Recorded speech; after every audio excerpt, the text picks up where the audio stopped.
اعوذ باللہ من الشیطان الرجیم بسم اللہ الرحمن الرحیم۔ بلند ہے میرے عزیزو، رسول پاک صلی اللہ تعالیٰ علیہ وسلم کی اب ولادت کی گھڑیوں کے سلسلے میں اب آخر میں باتیں عرض کرتا ہوں۔ حضور پاک صلی اللہ علیہ وسلم کی ولادت ہونے سے پہلے جو حالات تھے وہ چند باتیں عرض کر کے ہماری وہ آخری گھڑی جس میں ہم حضور کی بارگاہ میں سلام پیش کریں گے، کیونکہ ہمارا معمول تو یہ تھا کہ ہم 12ویں شب کو صبح صادق تک جاگتے ہیں، میرا اپنا معمول تو یہ ہے، لیکن میں ابھی یہاں آپ کے یہاں مہمان ہوں، میں آپ کو زبردستی جگانا نہیں چاہتا، اور نہ ہی کمیٹی والوں کو، نہ امام صاحب کو، اور نہ ہی کسی کو زبردستی پھنسا کر کے رکھنا میری عادت بھی نہیں ہے۔ ظاہر سی بات ہے، اس میں بزرگ حضرات بھی ہیں، حاجت مند لوگ بھی ہیں، محفل کے ختم ہونے کے بعد جس کا دل چاہے وہ صبح صادق تک بیٹھا ہے اور جس کا دل چاہے وہ آرام کرے، لیکن جو ولادت باسعادت کی گھڑیاں ہیں وہ سننے کے قابل ہیں، وہی مولود کی اصل ہے۔ حضور پاک جب تشریف لانے والے تھے مکہ مکرمہ میں، اس سال کیا کیا ہوا، اس سال کے حالات کو بیان کیا گیا، مورخین نے بیان کیا، محدثین نے بیان کیا۔ پورے عرب میں جو کئی سالوں سے قحط سالی تھی، کال پڑا ہوا تھا، قحط پڑا ہوا تھا، اور حضور جس سال پیدا ہونے والے تھے عرب کی سرزمین بھی سرسبز و شاداب تھی، بارشیں خوب تھی، موسم سہانا تھا، کئی عجیب و غریب چیزیں عرب میں دیکھنے کو ملی،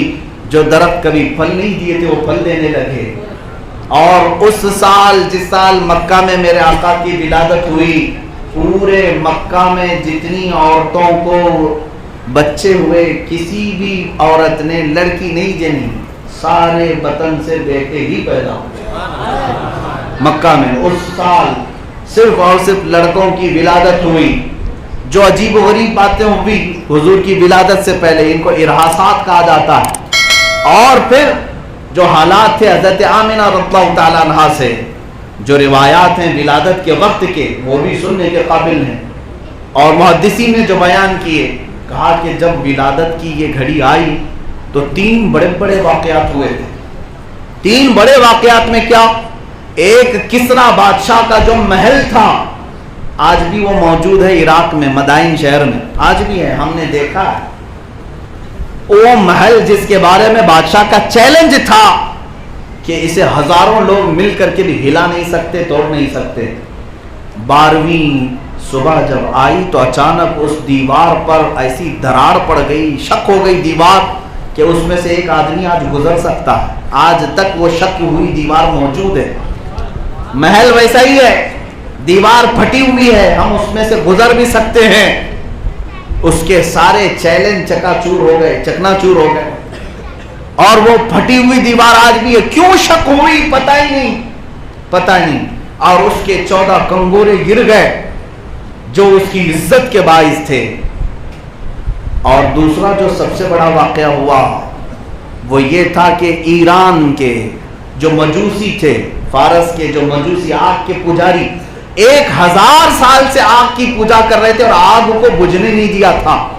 اگنی ہون کر رہے تھے، لیکن 12 ربیع الاول کو اچانک وہ آگ بجھ گئی۔ اس آگ کو 1000 سال تک بجھنے نہیں دیا گیا تھا، صبح شام دوپہر رات باری باری وہاں پر پجاری بیٹھ کر کے آگ کو جلاتے ہی رہتے تھے، دنیا بھر سے اس کے لیے لکڑیاں آتی تھی، لیکن 12 ربیع الاول کو آگ بجھ گئی۔ تیسرا بڑا واقعہ جو پیش آیا، بحیرہ ساوا، ایک ندی تھی جس کی عبادت کرتے تھے لوگ، یعنی ایران والوں کی ایک گنگا تھی، بحیرہ ساوا، وہ لبالب پانی سے بھری ہوئی، لیکن 12 ربیع الاول کو دیکھا فارس کے لوگوں نے کہ اچانک وہ بحیرہ ساوا خشک ہو گئی، کوئی ایک پانی کا قطرہ نہیں، پورا دریا خشک ہو گیا، کہیں کوئی پانی نہیں ہے۔ یہ 3 بڑے بڑے واقعات جب پیش آئے تو کاہنوں کو، نجومیوں کو بلایا گیا اور پوچھا گیا کہ یہ کیا ہو گیا، یہ بادشاہ کے محل میں دراڑ کیسی، یہ جو آگ 1000 سال سے کبھی نہیں بجھی تھی یہ کیسے بجھ گئی، یہ بحیرہ ساوا سوکھ کیسے گیا۔ سارے نجومی بیٹھے اور اپنے علم نجوم کے اعتبار سے سبوں نے کیلکولیشن کر کے جو بادشاہوں کو بتایا کہ یہ کس وجہ سے ہوا ہے،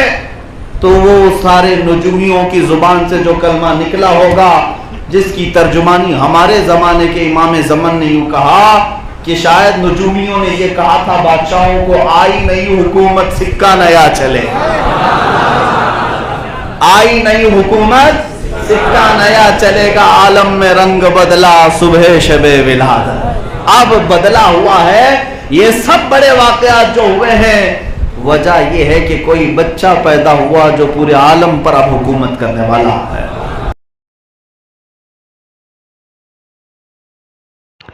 ویڈیو کو لائک کر کے شیئر ضرور کر دینا۔